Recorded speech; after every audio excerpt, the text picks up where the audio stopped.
खुद अल्लाह अज़्ज़वजल ने फरमाया, कुरान पाक में है, अल्लाह ने खुद में पैदा फरमाया, तो हमें उसी के इंसान बनेंगे। अच्छे इंसान बनने का मतलब यही है। हल यस्तविल लज़ीना यअलमून वल लज़ीना ला यअलमून, क्या पढ़े, ये अल्लाह अज़्ज़वजल ने पढ़े लिखे और अनपढ़ लोगों के दरमियान बहुत सारा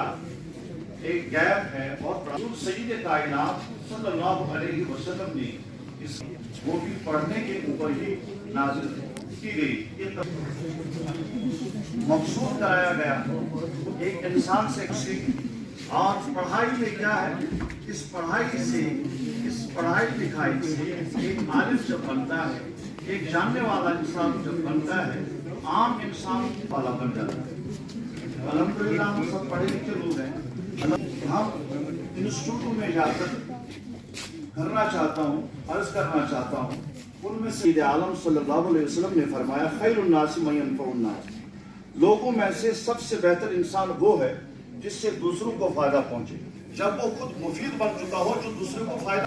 अब इल्म हासिल करने के बाद अगर इंसान ऐसी चीजों में खोया रहे जो इंसानियत के नाम पर धब्बा हो, सिगरेट नोशी के शिकार है, इस तरह की बहुत सारी खुराफात में पढ़े लिखे अफराद भी ये अपने आप के मकाम और मर्तबे को नहीं समझेगा, तब तक वो दूसरे के लिए फायदेमंद साबित नहीं हो सकता है। क्योंकि अल्लाह ताला को पैदा फरमाया, चाहे वो किसी भी मजहब के साथ ताल्लुक रखता हो। अल्लाह की अहसन तकवीम, हमने जब तमाम मखलूकात को बनाया, इंसान को हमने बेहतरीन शक्ल सूरत को बेहतरीन शक्ल सूरत इसी में स्किल डेवलप होती है। Right now India has around 116 million skilled people in this sector, in this age group, whereas China, which is another technological toy of the world, it has only 94 million. If this 116 million people are not taken care properly by the system, they will become parasites on the economy of this country.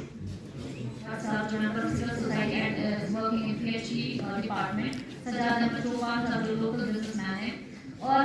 सबसे खास मेहमान तंजीला नबी आखूं, जो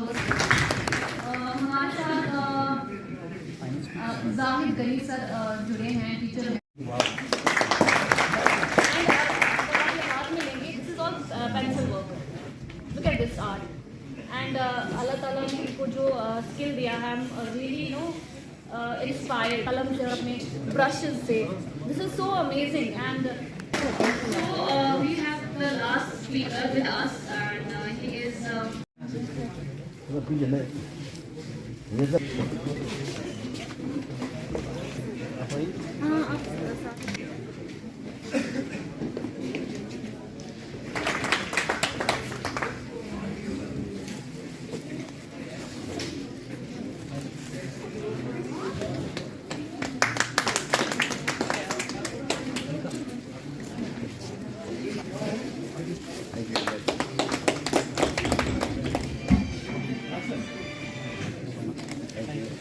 मेरा नाम अनिका नज़ीर है और मैं women's wing head save youth save future से हूँ। और आज का जो प्रोग्राम है, एक बार फिर से सेव यूथ सेव फ्यूचर ने ये कोशिश की कि यूथ पार्लियामेंट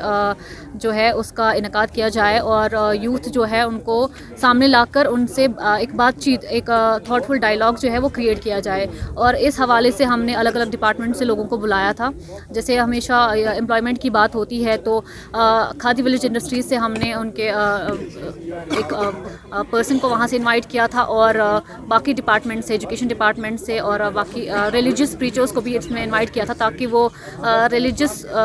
एजुकेशन का क्या रोल है और मॉडर्न एजुकेशन का क्या रोल है आज के ज़माने में, तो उन सब चीज़ों पर हम बात कर सके और ख़ासकर जो विमेन फोक है उसके बारे में बात कर सके कि उनका क्या रोल बनता है और वो उनके लिए कितनी अपॉर्चुनिटीज़ हैं हमारी सोसाइटी में। So this was all about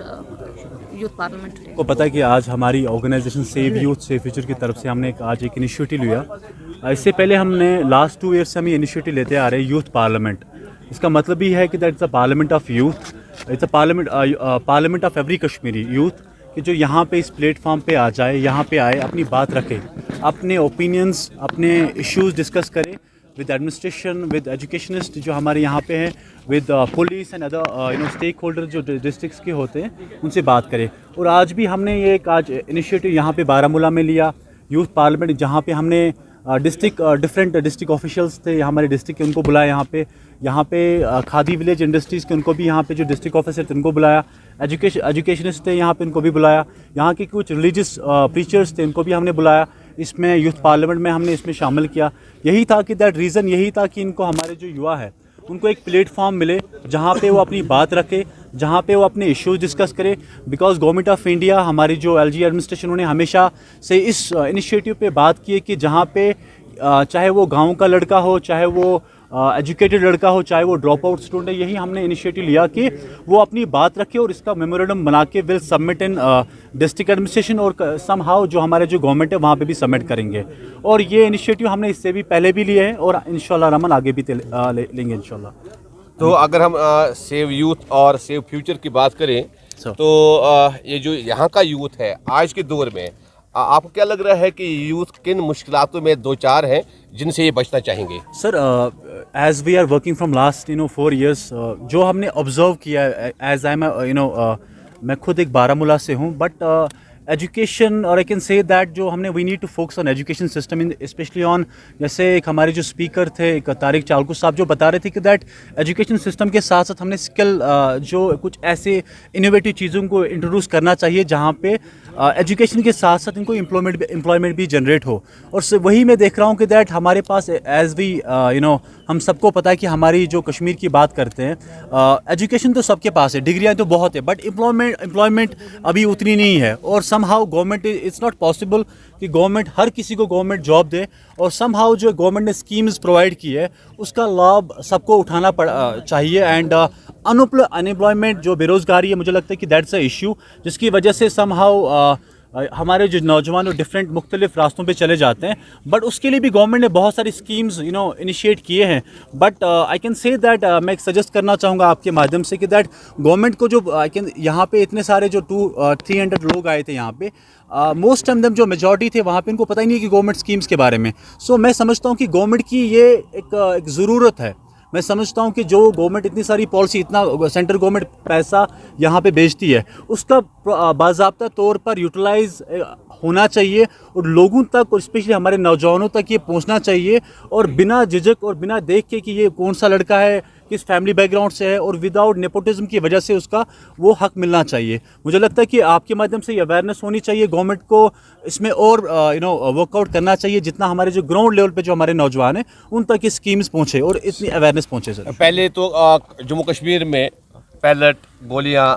किया था, लेकिन आज ड्रग्स है, और ड्रग से बचाने के लिए एनजीओ की तरफ से क्या इकदाम उठाने जा रहे हैं? आई विल टेल यू कि that I will appreciate this thing जो आपने बोला कि दैट पहले पैलेट्स होते थे, पहले बुलेट्स होते थे, पहले ग्रेनेड अटैक्स होते थे, और आई कैन से पहले किलिंग्स होती थी, टारगेट किलिंग्स भी होती थी। सो वो चीज़ से हमें आई कैन से दैट आज उस चीज़ से हमें आज़ादी मिली है। सो फ्रॉम लास्ट 3-4 ईयर्स से हम देख रहे हैं कि दैट कोई सिविलियन कैजुअलिटी नहीं हुई है। बट और एक जो मुसीबत हमें देखने को मिल रहा है आज, दैट्स ड्रग्स। बट उसके लिए आई कैन से दैट जो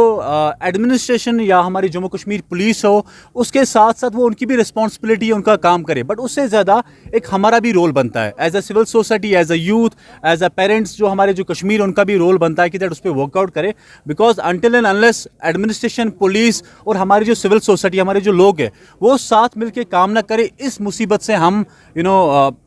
आज़ादी नहीं मिल सकती। इस मुसीबत से जो आज़ादी हमें उस चीज़ से मिली कि जो स्टूडेंट पेल्टिंग से या पैलेट गन से या बुलेट से या किलिंग से, मुझे लगता है कि that I can say that कि ये हमारी भी रिस्पॉन्सिबिलिटी है। उस चीज़ से हमें आज़ादी मिली, पहले जो हमें मुसीबत थी वो भी हमारा एक रोल था जिसने हमें उस चीज़ से दूर रखा, और हमारा भी एक रोल है as a NGO, as a activist, और एवरी कश्मीरी का ये रोल है कि जेट इस पर वर्कआउट करे। जो भी ड्रग पेडलर है, आई कैन से दैट वो एक जो मैं हमेशा कहता हूँ कि एक ड्रग पेडलर एक ऐसा इंसान है कि मुझे लगता है कि वो टेररिस्ट और जो ऑर्गेनाइजेशन है उनसे भी बड़ा खतरनाक है। और मैं समझता हूँ कि जो ड्रग एडिक्ट बेचारा है, आई कैन से दैट मैं अपनी तरफ से और ऑर्गेनाइजेशन की तरफ से हमेशा बोलते हैं कि दैट वो एक बीमार इंसान है, उसका हमें इलाज करना है, न कि उसको आप किसी जेल में डालो या बाकी चीज़ें डालो, उसका हम इलाज कर सकते हैं। रही बात